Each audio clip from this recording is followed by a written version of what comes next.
Welcome to Vancouver's West End, where I live and work and play. Hey there, it's Celosia season. This is one of my favorites. It's called Dragon's Tongue. No, sorry, Dragon's Breath. But there's 3 different types of Celosia that I know of, and they're quite different. So this one, which has got this awesome spike, there's another one behind me of the same size and color, but then there's another one way back here in an electric orange. I'll show it to you and then I'll show you the second one.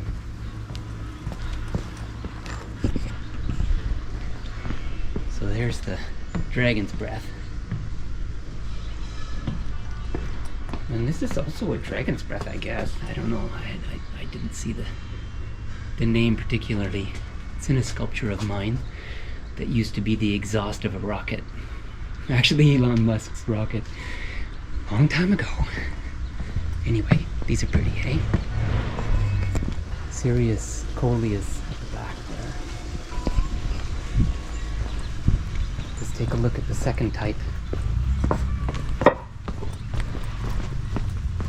Past the heliotrope, Zinnias, past the herb garden, past the dead branch. Check out this bed, isn't that pretty? So this is a smaller type of Celosia,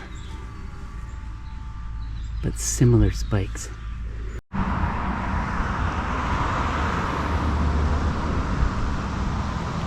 There are 4 Dragon's Breath Celosia in this bed. If we go around the other side, there's 3 more, combined with the mondo grass and the coleus. But just last week I put in a Bombay Celosia. At least I think this is the name of this type of Celosia. It has flowers that kind of look like brain coral. Pretty awesome, eh? Big. And I think they get much bigger. We'll see. Just planted last week. Here's a final stand of Bombay Celosia, also known as coxcomb Celosia because they kind of resemble the top of a rooster's head. That fleshy part that sticks out of the top of a rooster's head. You may be asking yourself, what on earth is Gunther doing buying plants in September when fall is approaching and everything's going to die? And really, that's just, you know, it goes towards my philosophy of keeping beauty as long as possible, keeping things going as long as possible, the peak of the garden blooming as long as possible. Because, hey, that also equates to happiness. I like to be happy. These are the biggest heliotropes I've ever seen. But I want to draw your attention to this sculpture over here. This is a Marine Biologist I made last year. And the owner of the house kindly allowed me to put it here temporarily to test how strong it was, and it began to crack. It's been here since last fall when I finished it, and it began to crack this spring, so I spent the summer repairing the cracks with epoxy, and now I'm going to refinish it. And this is liquid copper, actual copper particles in a liquid. I'm going to use most of this on the entire sculpture. Also, there is to be applied while you're painting on the copper. You have to spray on a green patina, which causes the copper to oxidize. I'll just fill up this little spray bottle.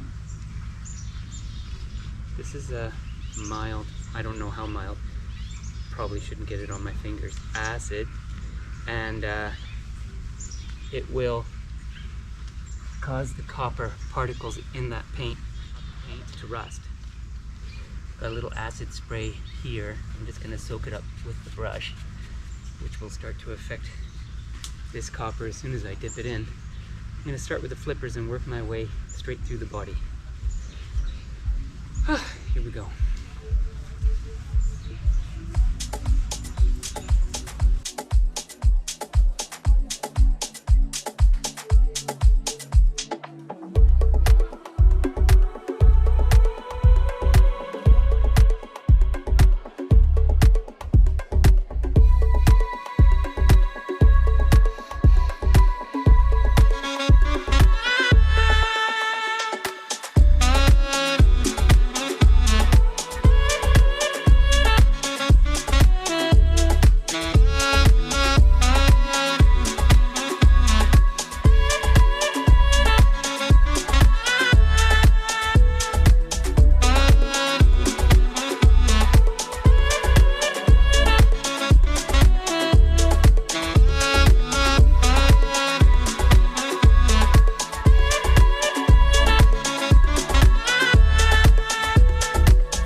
Oxidized, but that should be it.